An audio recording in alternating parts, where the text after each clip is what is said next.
Pozdravljeni, danes teta Barbka za vas pripravljam okisane redkvice. Na to idejo sem prišla zato, ker imamo na vrtu kar naenkrat preveč redkvice.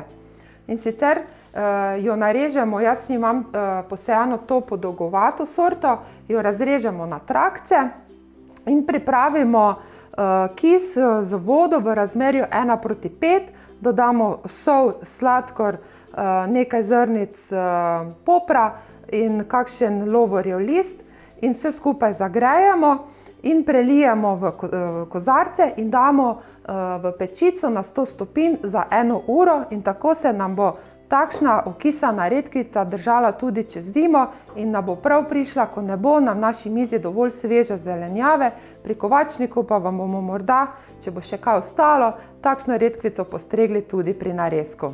Tole je bil en kratek, ampak zelo koristen nasvet, ki sem ga danes delila z vami teta Barbka. Če vam je bil všeč, vas vabim, da se mi pridružite na Facebooku ali Instagramu, lahko se pa naročite tudi na moj kanal tukaj na YouTubeu. Se vidimo spet kmalu.